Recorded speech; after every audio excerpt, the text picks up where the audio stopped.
എങ്ങനെയുണ്ട് എമ്പുരാൻ ചിത്രം? എങ്ങനെയുണ്ട്? എമ്പുരാൻ നല്ല സിനിമയാണ്. എനിക്ക് പേഴ്സണലായിട്ട് എനിക്ക് ഇഷ്ടപ്പെട്ടു. നല്ല സിനിമ. ലൂസിഫർ വേറൊരു സെപ്പറേറ്റ് സിനിമയാണ്, വേറൊരു സിനിമയാണ്. എന്നുവെച്ചാൽ നമ്മൾ ലൂസിഫർ കണ്ടിട്ട് അതിൻ്റെ ബാക്കിയാണ്, അല്ലെങ്കിൽ അങ്ങനെ ഒരു ഇതിലേക്ക് പോയി കാണരുത്. എന്നുവെച്ചാൽ എമ്പുരാൻ വേറൊരു മോഡലിലാണ്, വേറൊരു ലെവൽ ഓഫ് ക്രിയേഷൻസിലാണ് അത് എടുത്ത് വെച്ചേക്കുന്നത്. പൃഥ്വിരാജ് എന്ന് പറയുന്ന ആ ഒരു മഹാ ഡയറക്ടറിന്റെ ഒരു മേക്കിംഗ് ഇത് ശരിക്കും പറഞ്ഞാൽ പൃഥ്വിരാജിന്റെ ഒരു ബ്രില്യൻസ് തന്നെയാണ്. പൃഥ്വിരാജിന്റെ ബ്രില്യൻസ് നമുക്ക് ശരിക്കും ആ മൂവിയിൽ നമുക്ക് കാണാൻ പറ്റും. എല്ലാ സിനിമകളും നമ്മുടെ കേരളത്തിൽ നിന്ന് തന്നെ ഒരു പാൻ ഇന്ത്യൻ ലെവലിലൊരു സിനിമ വരുന്നത്, ഈ സിനിമ നമ്മുടെ പാൻ ഇന്ത്യൻ ലെവലിലേക്ക് നമ്മളെ കേരളത്തിനെ എത്തിക്കും. ശരിക്കും മലയാള സിനിമയുടെ ഒരു വലിയൊരു പൊൻതൂവൽ തന്നെ എന്ന് വേണമെങ്കിൽ പറയാം അല്ലെ? അതെ അതെ, ഉറപ്പായിട്ടും സിനിമകളിൽ വെച്ച്. അതെ അതെ. ലാലേട്ടനാണെങ്കിലും എല്ലാ ആൾക്കാരും ഇപ്പോൾ പറഞ്ഞു കേട്ടു ലാലേട്ടനെ നമുക്ക് കിട്ടണില്ല എന്ന് വെച്ചാൽ ലാലേട്ടൻ ഡയലോഗ്സ് ഇല്ല.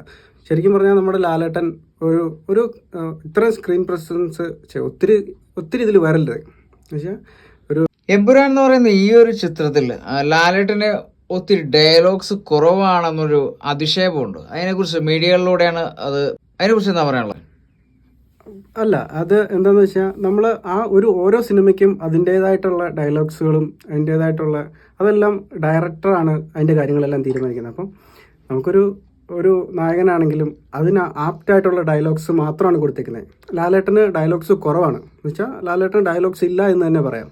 പക്ഷേ നമ്മുടെ ലാലേട്ടൻ എന്ന് പറഞ്ഞാൽ ആ ഒരു വലിയൊരു സ്ക്രീനിലേക്ക് വരുമ്പോൾ ഉള്ള ആ ഒരു ലാലേട്ടൻ്റെ ആ ഒരു ഇതാണ് നമ്മൾ കണ്ടിരിക്കുന്നത്. രോമാഞ്ചാണോ? അതെ അതെ അതെ. ശരിക്കും നമ്മൾ ലാലേട്ടനെ കാണുമ്പം സ്ക്രീനിൽ ഫുള്ള് കാണുമ്പോഴത്തേക്കും നമുക്കൊരു രോമാഞ്ചം തന്നെയാണ്. ഇത്ര നാൾ നമ്മൾ കണ്ട പോലെയല്ല.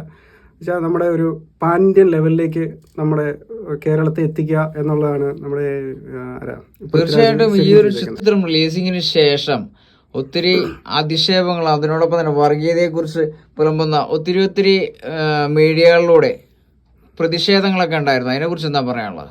അതെ അതെ, അത് ശരിക്കും പറഞ്ഞു കഴിഞ്ഞാൽ ഒരു പാർട്ടി ബേസ് ആണ് സിനിമ മൂവ് ചെയ്യുന്നത്. നമ്മുടെ ഫസ്റ്റ് ഹാഫ് ഈ ഒരു ചിത്രത്തിന് വർഗീയതയ്ക്ക് മൂല്യമുണ്ടോ? വർഗീയത എന്ന് പറഞ്ഞാൽ അതൊരു സിനിമയാണ്. നമ്മൾ ആ സിനിമയുടെ ഇതിലായിട്ട് കാണുക. ഒരു സിനിമയാണ്. ആ സിനിമ ഒരു ഡയറക്ടറിന്റെ കഴിവാണ് ചെയ്തു വെച്ചേക്കുന്നത്. അത് നമ്മളൊരു സിനിമയായിട്ട് തന്നെ കാണുക. ഇതിനു മുമ്പ് നമുക്ക് എത്രയോ നടന്ന കാര്യങ്ങൾ സംഭവിച്ചിട്ടുണ്ട്. അതിനെ ചൊല്ലി ഒരുപാട് തർക്കങ്ങളും കാര്യങ്ങളും ഉണ്ടായിട്ടുണ്ട്. പക്ഷേ അത് തന്നെ എല്ലാ കാര്യങ്ങളാണെങ്കിലും അതൊരു സിനിമയായിട്ട് ആൾക്കാർ എടുത്തു കഴിഞ്ഞാൽ നമുക്ക് ഈ വർഗീയതയൊക്കെ നമുക്ക് മാറ്റിവെക്കാൻ പറ്റും. സിനിമയ്ക്ക് മതമുണ്ടോ? ഇല്ല, സിനിമയ്ക്ക് ഒരിക്കലും മതം ഉണ്ടാവില്ലല്ലോ. ഒരു തിയേറ്ററിനകത്ത് ഒരു റൂമിനകത്ത് എല്ലാവരും ഒരേപോലെ ഒരുമിച്ച് കാണുന്ന ഒരു സിനിമയാണ്. എന്റർടൈൻമെന്റ് ആണ്. അതെ അതെ അതെ. മതമല്ല, നമ്മുടെ മനുഷ്യന്റെ മനസ്സിന്റെ ഒരു ശരിക്കും പറഞ്ഞൊരു വളർച്ച മുരടിച്ച കുറച്ച് ജന്മങ്ങളുണ്ട്. അവരുടെ ഒരു മനസ്സിൽ ഇരിപ്പാണ് ഈ ഒരു പ്രശ്നങ്ങൾക്ക് വഴിയൊരുക്കുന്നത്. ശരിയാണോ? അതെ അതെ അതെ, അങ്ങനെ പറയാൻ പറ്റുള്ളൂ.